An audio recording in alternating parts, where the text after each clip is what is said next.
Hello student, Chavda सा lecture के YouTube channel में आपका स्वागत है। कक्षा 12वीं विषय अर्थशास्त्र प्रश्न बैंक 2021 और 22 की अध्याय 1 और 2 के वीडियो हम पहले दे चुके हैं। इस वीडियो में हम अध्याय 3 का वीडियो लेके आए हैं। आइए शुरुआत करते हैं। अध्याय 3 अर्थशास्त्र।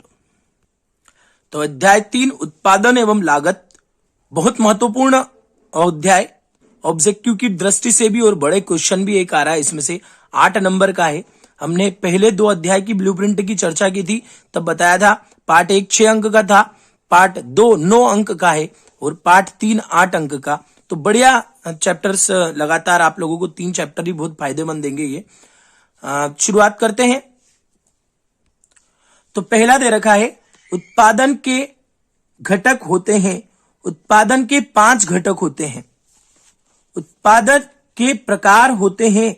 उत्पादन के प्रकार कुल उत्पाद के प्रकार होते हैं। उत्पाद के प्रकार है कुल उत्पाद, औसत उत्पाद, सीमांत उत्पाद, तीनों। प्रतिफल के नियम है। प्रतिफल के नियम है। 3 नियम होते प्रतिफल के।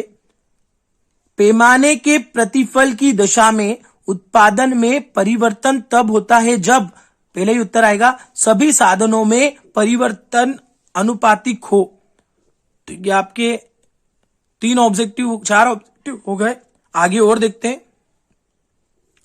स्थिर लागत को कहते हैं, स्थिर लागत को कहते हैं पूरक लागत।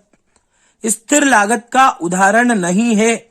स्थिर लागत का उदाहरण माल का क्रय करना नहीं है, बाकी सब है। पूंजी का ब्याज, भवन का किराया, यंत्रों का मूल्यहानि, ये तीनों है। परिवर्तनशील लागत का उदाहरण नहीं है। परिवर्तनशील लागत का उदाहरण पूंजी पर ब्याज नहीं है।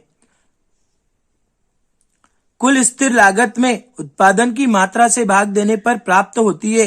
कुल स्थिर लागत में उत्पादन की मात्रा से भाग देने पर औसत परिवर्तनशील लागत प्राप्त होती है। जब सीमांत उत्पादकता बढ़ता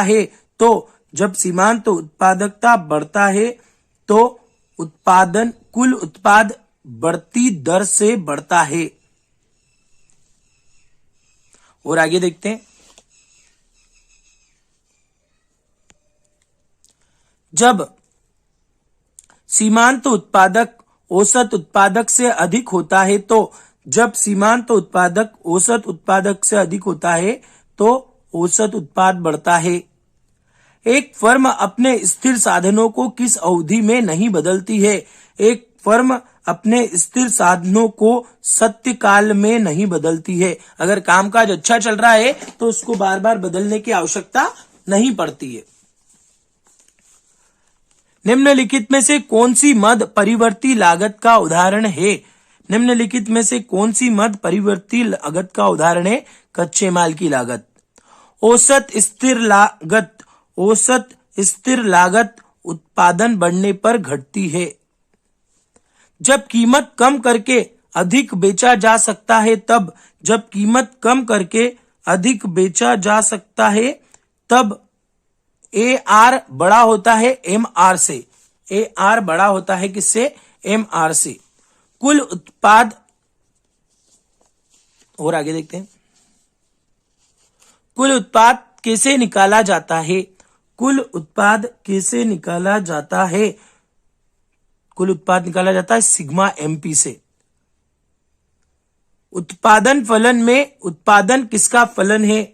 उत्पादन फलन में उत्पादन का फलन है। उत्पादन किसका फलन है? उत्पादन का फलन है। तो ये 16 हो चुके हैं आपके। और आगे देखते हैं। जब सीमांत उत्पादक शून्य हो तो कुल उत्पादक की स्थिति होगी। जब सीमांत उत्पादक शून्य हो तो कुल उत्पादक की स्थिति अधिकतम होगी। उत्पादन फलन को व्यक्त करता है। उत्पादन फलन को व्यक्त करता है QX = F ABCD ब्रैकेट के बाहर D। क्या सीमांत उत्पादक शून्य या ऋणात्मक हो सकता है? क्या सीमांत उत्पादक शून्य या ऋणात्मक हो सकता है? बिल्कुल हो सकता है। पैमाने के प्रति बढ़ते प्रतिफल के लागू होने के कारण क्या है? पैमाने के बढ़ते प्रतिफल के लागू होने के कारण है आंतरिक और बाह्य दोनों। वे बचतें कौन सी है जो फर्म को अपने कार्य से प्राप्त होती है, वे बचतें कौन सी है जो फर्म को अपने कार्यों से प्राप्त होती है? तो वो आएगा आंतरिक बचतें।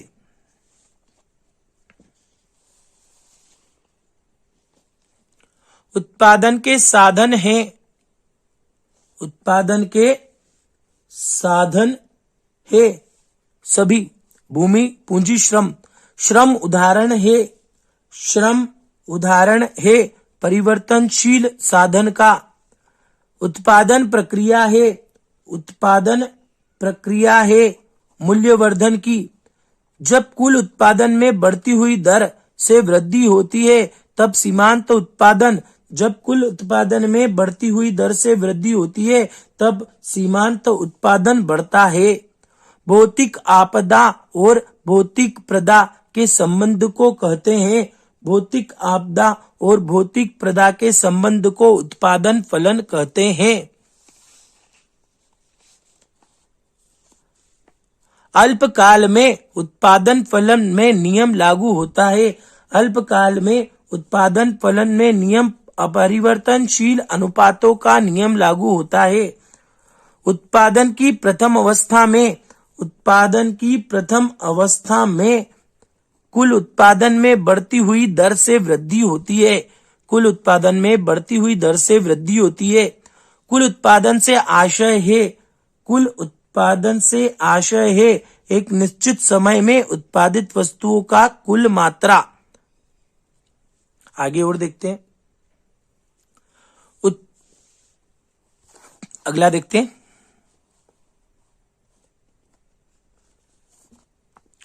जब उत्पत्ति के साधनों में की गई वृद्धि की तुलना में उत्पादन की मात्रा में आनुपातिक वृद्धि हो तो इसे कहा जाता है, तो इसे क्या कहा जाता है? इसे कहा जाता है पैमाने का स्थिर प्रतिफल। निम्न में से कौन सा स्थिर लागत का उदाहरण नहीं है? निम्न में से कौन सा स्थिर लागत का उदाहरण नहीं है? श्रमिकों की मजदूरी और वेतन, ये क्या होती है? अस्थायी की बात हो रही है, हाँ, स्थायी नहीं।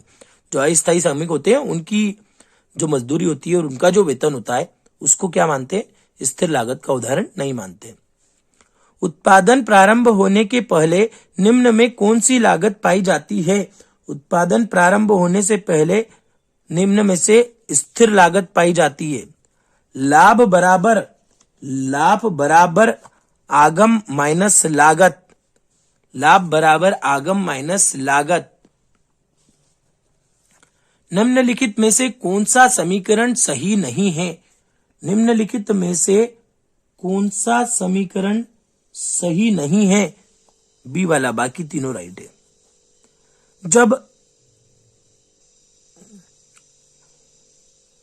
जब सीमांत आगम शून्य होती है तब कुल आगम, जब सीमांत आगम शून्य होती है तो कुल आगम अधिकतम होती है। सीमांत लागत बराबर होता है del TC upon del Q.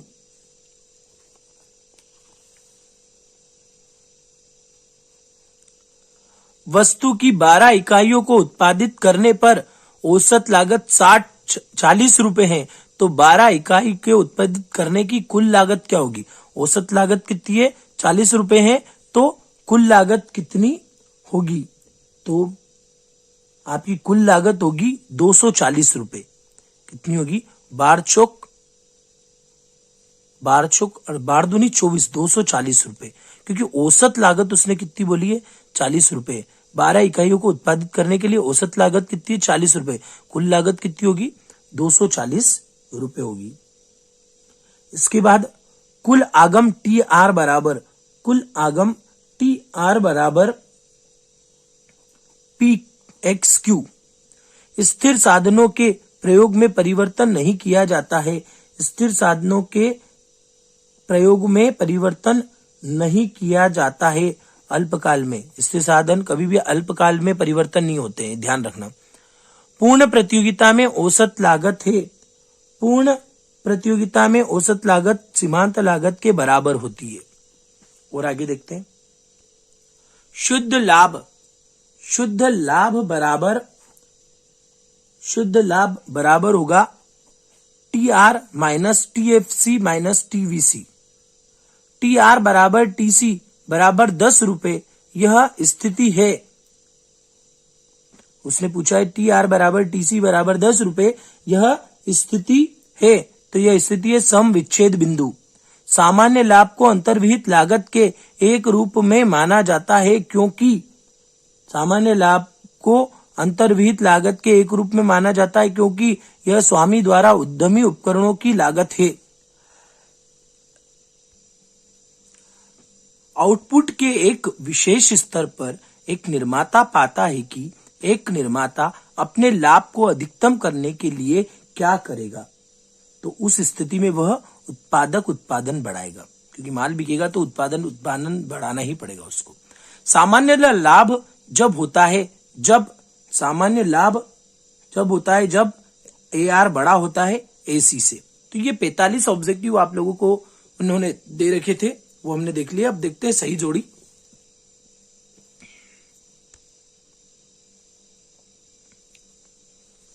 सही जोड़ी दे रखी है पूर्ण प्रतियोगिता का आएगा कीमत लेने वाली फर्म औसत आगम TR/Q, AC और MC वक्र इसका आएगा U आकार का। औसत आगम वक्र आएगा मांग वक्र। कुल आगम TR यह आएगा आपका सीमांत आगम का योग। और TFC का वक्र वो होता है एक्स अक्ष के समांतर। अब एक खाली स्थान में पूर्ति कीजिए। खाली स्थान में भरो या खाली स्थान में पूर्ति करो।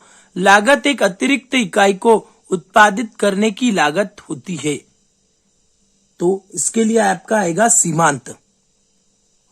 सीमांत लागत एक अतिरिक्त इकाई को उत्पादित करने की लागत होती है। वक्र आयताकार अति परवलय होता है। मैं पीछे इसका उत्तर लिख रहा हूं। औसत स्थिर लागत वक्र, ये क्या होता है? आयताकार अति परवलय होता है। औसत लागत तथा सीमांत लागत दोनों ही लागत से ज्ञात की जा सकती है। क्या ज्ञात कर सकते हैं? कुल लागत ज्ञात कर सकते हैं। कुल लागत। इसके बाद कुल लागत तथा स्थिर लागत के अंतर को कुल लागत कहते हैं। कुल लागत और स्थिर लागत के अंतर को औसत लागत कहते हैं। कुल लागत और स्थिर लागत के अंतर को क्या कहते हैं? औसत लागत कहते हैं। वस्तुओं के विक्रय में से प्राप्त होने वाले व्ययों पर अधिक्य को कहते हैं लाभ। कोई भी चीज को अगर बेचेंगे तो उसका अधिक्य जो मिलता है वही तो कहलाता है लाभ। जब सीमांत आगम शून्य होती है तब आगम अधिकतम होती है। कुल आगम अधिकतम होती है। औसत आगम को भी कहा जाता है। औसत आगम को कीमत आगम भी कहा जाता है या कीमत आगम कहा जाता है। उत्पादन के साधनों पर किसी वस्तु के उत्पादन हेतु जो धनराशि खर्च की जाती है उसे कहा जाता है उत्पादन लागत। धन लागत। तो ये आपके खालिस्तान हो गए। इसके बाद हम देखते हैं एक वाक्यों में उत्तर। एक वाक्य में उत्तर, पूर्ण प्रतियोगिता में कुल आगम वक्र की आकृति कैसी होती है? तो यह होती है धनात्मक ढाल वाली सीधी रेखा। धनात्मक ढाल वाली सीधी रेखा। धनात्मक ढाल वाली सीधी रेखा।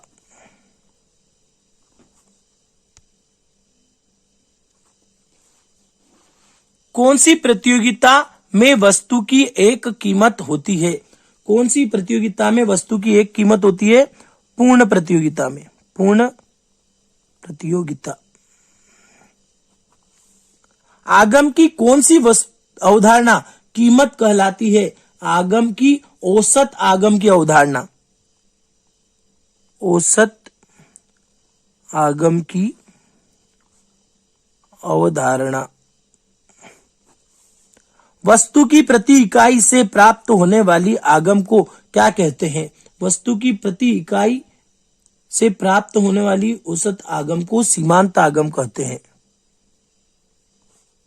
सीमांत आगम। सीमांत लागत वक्र अंग्रेजी के किस अक्षर के समान होता है? यू। यू अक्षर के समान होता है।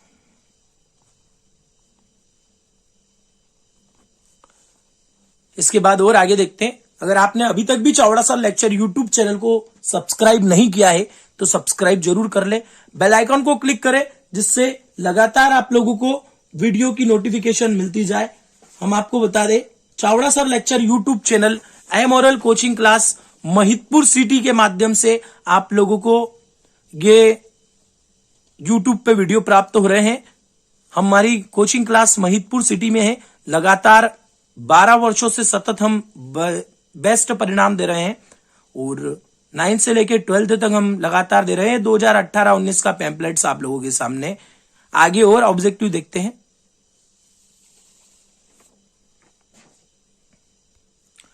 तो अगला दे रखा है, परिवर्तनशील लागत में परिवर्तन के कारण कौन सी लागत उत्पन्न होती है? परिवर्तनशील लागत में परिवर्तन के कारण कौन सी लागत उत्पन्न होती है? सीमांत लागत। सीमांत लागत। जब औसत लागत बढ़ती है तो सीमांत लागत पर क्या प्रभाव पड़ता है? सीमांत लागत भी बढ़ती है।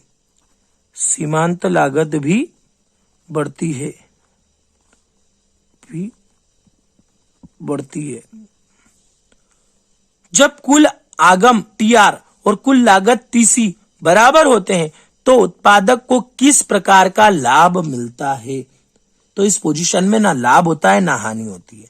ना लाभ होता है ना हानि।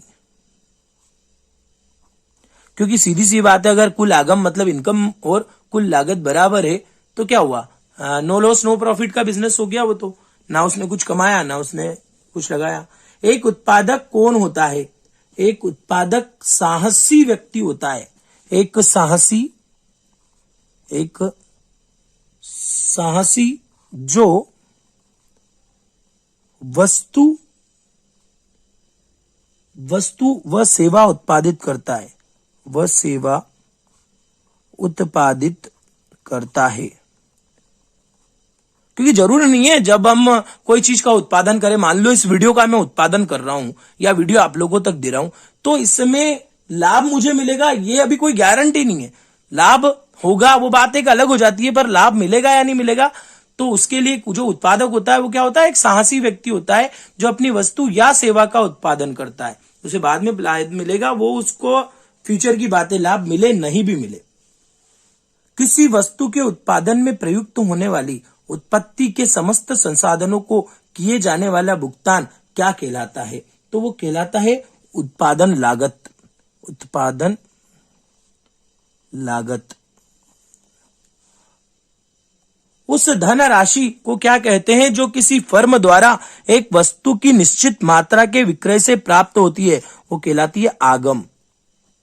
क्या कहलाती है? आगम। और सीमांत लागत किस पर निर्भर करती है? वो निर्भर करती है परिवर्तनशील लागत पर। परिवर्तनशील लागत जितनी होगी सीमांत लागत बढ़ती जाएगी, परिवर्तनशील लागत कम होगी तो सीमांत लागत नहीं बढ़ेगी। तो ये हो गए आपके सारे ऑब्जेक्टिव। इस पार्ट में से चूंकि 4 अंक का प्रश्न आना है तो 4 अंक के लिए उन्होंने ये 11 प्रश्न दे रखे हैं। अब देखिए 11 प्रश्न, अगर बड़े प्रश्न समझाता हूं तो एक एक प्रश्न जो है वो 5-5, 4-4 मिनट में समझाने में आएगा तो वीडियो बहुत ज्यादा लंबा हो जाएगा ये वाला, अगर इसी में समझाऊंगा तो। इसलिए हम उसका पार्ट 2 जब 4 अंक वाले वीडियो के लिए पार्ट बनाना शुरू करेंगे तब हम आपको लगातार 5 जो चैप्टर है आपके 500 के 5 वीडियो बना के आप लोगों को दे देंगे। अभी हम सिर्फ अति लघु उत्तरी, दीर्घ उत्तरी और ऑब्जेक्टिव के वीडियो बना रहे हैं। जैसे ही वो पूरे हो जाएंगे तो हम आपको उसके भी वीडियो बना के देंगे। ये वीडियो यहीं समाप्त करते हैं। अगर आपने चैनल को सब्सक्राइब नहीं किया है तो चैनल को सब्सक्राइब कर ले, बेल आइकन को क्लिक करें जिससे आने वाले वीडियो की नोटिफिकेशन आप लोगों तक मिल जाए। अगले वीडियो का इंतजार कीजिए। तब तक के लिए धन्यवाद।